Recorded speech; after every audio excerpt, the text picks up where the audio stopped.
Já faz 5 anos que administro a pensão herdada do meu falecido marido. E durante todo esse tempo tudo correu tranquilamente. Mas tudo mudou depois que João começou a alugar um quarto aqui. Esse jovem, da idade do meu filho, transformou toda a história da minha vida. No início, eu via João como se fosse um filho. Afinal, eu já tenho 46 anos e ele só 22, quase a idade do meu filho. Ele é um rapaz bom e educado, diligente também, sempre disposto a ajudar no que eu pedisse desde que não estivesse ocupado. Por isso, desde que João veio morar aqui, sinto que as coisas ficaram mais leves para mim, porque agora tenho alguém para ajudar. É compreensível, né? Eu vivo sozinha em casa, meus 2 filhos, uma menina e um menino, estão estudando em outra cidade. Às vezes fico atrapalhada quando preciso trocar o botijão de gás, instalar o galão de água ou consertar o telhado na época das chuvas. Essas são tarefas de homem, e eu já estou viúva há 5 anos, além de os filhos terem ido estudar longe. Mas com João aqui fico aliviada, porque ele é super disposto a me ajudar. Enfim, desde que João chegou, tudo se resolve. Só que por ficarmos tão próximos, com o tempo, surgiu um sentimento que não deveria existir entre nós. Pensando bem, é. É até engraçado como é que eu, já com uma certa idade, fui me apaixonar por esse garoto. Por outro lado, João, que é jovem e inocente, sente o mesmo por mim, uma mulher que seria mais apropriada como mãe dele. No começo tudo era normal. A gente só se cumprimentava rapidamente quando se encontrava, como com os outros inquilinos. Ainda mais porque eu ainda trabalho ativamente como professora de ensino médio e sou vice-diretora na escola onde leciono. Enquanto isso, João estuda na universidade e é ativo no campus. Às vezes chega tarde da noite, então a gente mal se via para conversar. Como dona da pensão, eu também não me meto muito na vida educacional ou profissional dos inquilinos. Afinal, é privacidade de cada um, né? Dos 8 quartos da pensão que herdei do marido, alguns são ocupados por famílias, outros por trabalhadores e outros por estudantes. Eles só me procuram ou me encontram na hora de pagar o aluguel, como se me respeitassem demais como dona da pensão. Mas com João era diferente. Ele era mais à vontade comigo, nunca se acanhava, então ficamos próximos rapidinho. Na primeira vez que pagou o aluguel do mês, ele perguntou muito sobre a minha vida e eu acabei perguntando sobre a dele também. Ele disse que veio de longe para estudar, de uma região distante no interior, por isso não tem parentes ou familiares na cidade. Então eu falei: tudo bem, enquanto você estiver estudando, me considere como sua mãe ou tia, João. Foi aí que João começou a me chamar de tia, em vez de dona da pensão, e nós ficamos super próximos. Desde então, eu também não me acanho em pedir ajuda a João quando preciso trocar o botijão de gás ou o galão de água. Às vezes, eu o convido para jantar em casa, em vez de ele sair para comer na rua. Afinal, eu vivo sozinha, sem ninguém. E às vezes sobra comida, seria desperdício não comer. João também entra na minha casa sem cerimônia quando está com fome ou quer fazer um café ou macarrão instantâneo. Eu comecei a vê-lo como meu filho caçula que está estudando longe, então não me sinto tão sozinha nessa casa. Só que, na verdade, nessa época eu estava me aproximando do senhor Bernardo, o diretor da escola de ensino médio onde trabalho. E antes de João vir morar na pensão, o senhor Bernardo já tinha pedido para dormir na minha casa algumas vezes. Você sabe o que eu quero dizer.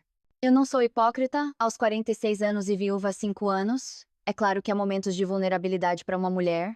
Eu fico impressionada comigo mesma na época como é que cheguei a isso com o senhor Bernardo, sendo que ele ainda é casado e tem filhos. Sério, eu nem penso no que seria se os filhos e a esposa dele soubessem da minha relação com o marido e pai deles. Naquele momento, eu só me sentia confortável tendo um homem que me amasse, mesmo que tudo isso fosse errado. E o senhor Bernardo sempre me convencia e me seduzia, porque entendia que eu estava sozinha. Nos primeiros anos depois da morte do meu marido, eu fiquei muito triste. Afinal, é perder alguém que a gente ama, né? Mas nessa época, eu não me sentia tão sozinha em casa.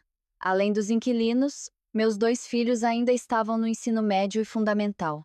Um ano depois, O mais velho se formou no ensino médio e foi estudar em São Paulo. E 3 anos depois, o caçula seguiu o mesmo caminho, estudando longe. Sério, quando entrei no 4º ano vivendo sem marido, aí sim senti de verdade, ainda mais com os filhos estudando longe em São Paulo. O que antes era ter alguém para conversar e compartilhar histórias quando eu chegava do trabalho virou solidão, às vezes um silêncio total na casa. Foi aí que eu admito que fiquei frágil. A presença do senhor Bernardo com suas piadas e atenções me derreteu rapidinho. No início era só colega de trabalho, afinal ele é o diretor e eu sou professora e vice-diretora na escola. A gente se via todo dia, discutia em reuniões, até viajava juntos para eventos de capacitação ou seminários.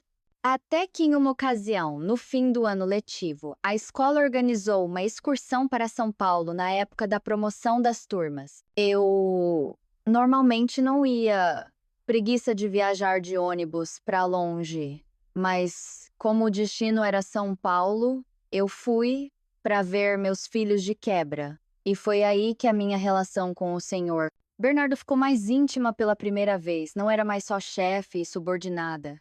As memórias da viagem de ônibus interestadual não foram só cansativas, mas também quentes e emocionantes. Foi lindo de verdade. Até me esqueci de mim mesma. Esqueci da idade já na casa dos 40. Me senti jovem de novo. Desde então, o senhor Bernardo começou a vir à minha casa com frequência, geralmente à tarde ou à noite depois do trabalho. Sempre tinha uma desculpa, às vezes para finalizar documentos da escola ou contabilidade, ou discutir o futuro da educação. Mas com o tempo, a conversa virava para assuntos pessoais sobre casamento e privacidade, que cada vez mais levavam para aquilo. Não sei. Mesmo com o senhor, Bernardo já nos 50 anos, uns 8 anos mais velho que eu. Mas a gente se conectava, talvez pelo jeito autoritário e bem-humorado dele, gosta de brincar, e começou a encher meus dias com elogios. Tipo, desculpa, hein, mas eu venho tanto aqui só pra comer junto, porque a sua comida é deliciosa de verdade. Nunca provei um peixe tão saboroso e macio como o que você faz. Ou quando eu estava sem vontade de usar vestido longo e lenço em casa, ele sempre dizia que eu ficava linda com o vestido curto. Dizia: às vezes eu imagino se o tempo pudesse voltar e a gente se conhecesse 25 anos atrás. Com certeza eu seria o Arjuna ousado atirando a flecha do amor no seu coração. E com certeza te pediria em casamento. Ah, o senhor Bernardo sabe como fazer o meu coração solitário florescer e me deixar boba com os elogios. Até que uma noite eu não consegui impedir quando ele pediu para dormir na minha casa porque estava chovendo forte. No início, eu hesitei, mas como já era tarde e chovia, tive pena dele voltar, então só concordei com a cabeça. E aí, naquela noite, eu me rendi ao destino. Você sabe como é a conversa fiada dos homens, né? Até que rolou várias vezes aquilo. Mesmo depois, eu me senti super arrependida. A minha firmeza de 5 anos desmoronou com um homem que não é meu marido. Desde então, comecei a ter uma relação. Não sei como chamar, mas sem status com o senhor Bernardo. No início era por conforto, porque na minha solidão tinha alguém para me acompanhar, preencher os dias, passar as noites. O que eu precisava não era só calor na cama ou toque físico, mas um companheiro e sensação de conforto. Alguém para conversar, discutir sobre o trabalho, sobre os filhos, e alguém para curtir uma refeição juntos. Isso já era mais que suficiente, ainda mais sabendo que o senhor Bernardo tem família, esposa e filhos esperando. Só que desde aquela noite que ultrapassou os limites, o senhor Bernardo começou a pedir mais do que só amizade. Eu entendia no início, porque o desejo não vê idade, e os homens sempre precisam de carinho. Mas com o tempo, eu me sentia só um lugar para ele desabafar, só uma parada sem compromisso. O senhor Dendem. Bernardo só vinha quando queria que eu o atendesse, e ia embora depois de satisfeito com aquilo de mim. E toda vez que eu perguntava sobre os sentimentos dele e nossa relação, ele sempre se esquivava dizendo que era só curtição mútua sem laços. Aos poucos eu só conseguia pedir perdão a Deus e comecei a evitá-lo, mesmo ele ainda tentando de novo comigo. Quando João começou a morar aqui, o senhor Bernardo já vinha menos à minha casa porque eu sempre o rejeitava. Eu percebi que já tinha ido longe demais curtindo o pecado do paraíso terreno com ele, e não queria repetir o erro e o pecado. Daí tirei uma lição valiosa de que às vezes os homens são egoístas, só querem aproveitar mulheres frágeis. O estigma de ser viúva, admito, às vezes é pesado, vista como fácil e sedutível, olhada de lado, e só elogiada e notada quando eles querem um calor falso. Só que naquela noite o senhor Bernardo veio de novo, mesmo eu tendo dito várias vezes para não vir e não perturbar minha casa. A desculpa dele era se despedir porque o decreto da aposentadoria dele saiu e ele ia se mudar para o departamento de educação. Eu vou me mudar para a capital. Me deixa me despedir e te ver uma vez só. De quebra peço desculpas. Ele insistiu quando atendi o telefone. Ah! Pensei que ele era sincero e reconhecia o erro, então permiti. Naquela noite ele chegou às 9 da noite na minha casa. Tudo bem, pensei. Considera como o último encontro antes dele ir embora. Uma chance para nos esquecermos mutuamente. Servi um jantar juntos e eu disse: depois disso, considera que a gente nunca teve nada, tá? Mas fora do que eu esperava. Depois do jantar ele não foi embora, mas pegou minha mão e me levou para o sofá. Ah, naquela noite eu realmente recusei e evitei, mas o senhor Bernardo continuou insistindo. Dizia que era a última vez.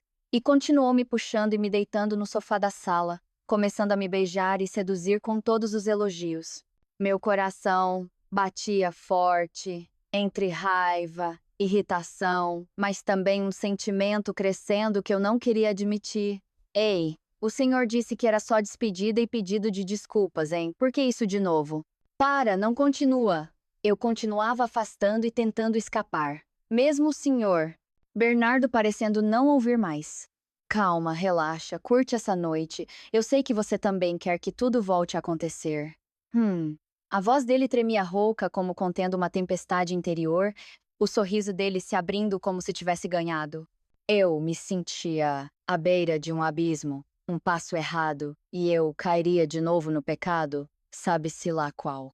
Meu lado racional queria resistir, mas meu corpo frágil, entre querer parar e deixar levar, me arrastava para a queda. Mas tudo parou de repente quando o senhor Bernardo estava quase completando o que queria comigo. A porta da frente se abriu. Bum! O som fez o senhor Bernardo pular. Ele se afastou rápido de mim e pegou a camisa na mesa do sofá. Eu me assustei, me levantei e arrumei rapidinho a barra do meu vestido amassado. Um silêncio tomou a sala por um instante. Ei, senhor! O que você estava fazendo com a dona da minha pensão, seu crocodilo? Sai daqui ou eu chamo os vizinhos. João estava na porta, a voz alta, o olhar afiado apontando para o senhor Bernardo que tremia. O senhor Bernardo saiu rapidinho com o rosto pálido, logo o som do carro dele se afastando da casa. João ainda estava na porta, o olhar zangado para o carro do senhor Bernardo, mas depois se virou. Tia, a tia não sofreu nada, né? Disse baixinho enquanto fechava a porta devagarinho. Eu só baixei a cabeça no sofá, cobrindo o rosto com as mãos. Ele se aproximou e sentou ao meu lado.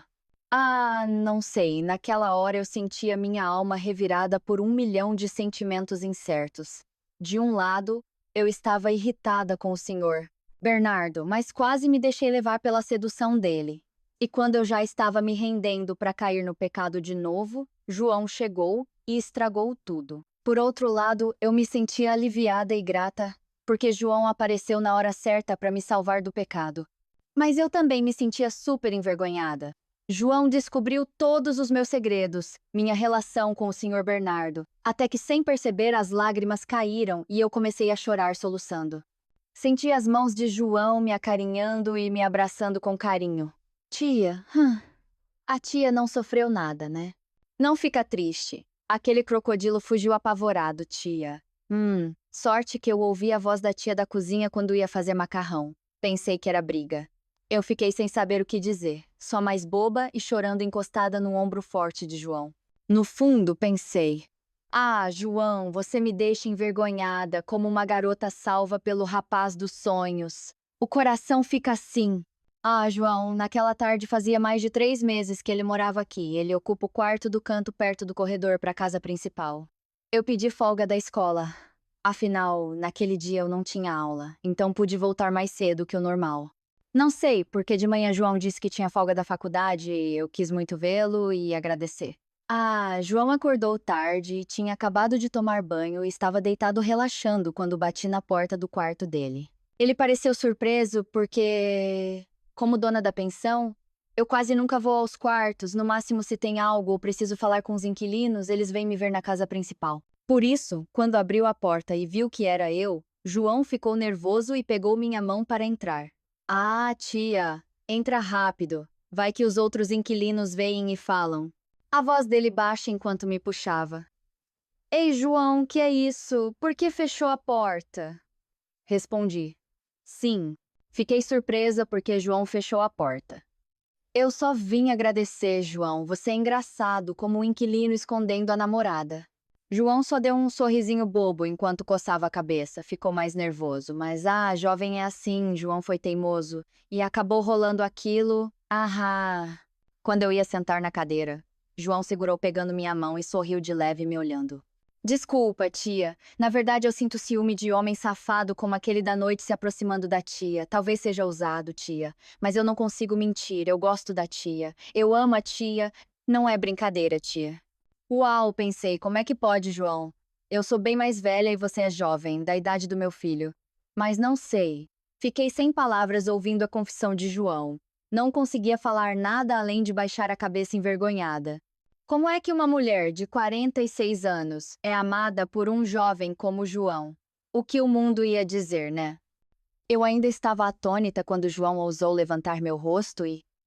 com carinho o rosto dele se aproximou. Não sei. O resto foi aquilo mesmo. A intenção era só agradecer, mas ele me deixou boba. João, vai devagar, hein? A tia também te ama. Mas não apressa, João. A gente ainda não casou. Sim, amor. Eu prometo que vou falar com meus pais para te pedir em casamento. A gente vai casar sim, amor. Sim, João, mas João, isso ainda não pode, a gente não é marido e mulher oficial. João, para, você é teimoso, a tia fica envergonhada, João. É estranho, né? Afinal era 13 horas, calorão. E eu ainda de uniforme de professora, mas João é teimoso mesmo e não ouve. Continuou tentando até 2 vezes eu ficar boba e, foi assim no início até eu conseguir um par jovem bem mais novo, meu inquilino, que virou meu marido. É isso aí, amigos, a minha história. No final, João realmente me pediu em casamento e casamos. Vivemos felizes mesmo com a diferença de idade. E vocês têm que acreditar que o amor não conta números, só os corações que se sentem. A diferença de idade é só distância no calendário, mas o amor é a distância que some quando duas almas se encontram. E acreditem, a diferença de idade é só o tempero que deixa o amor mais rico. Obrigado. Até a próxima. Tchau.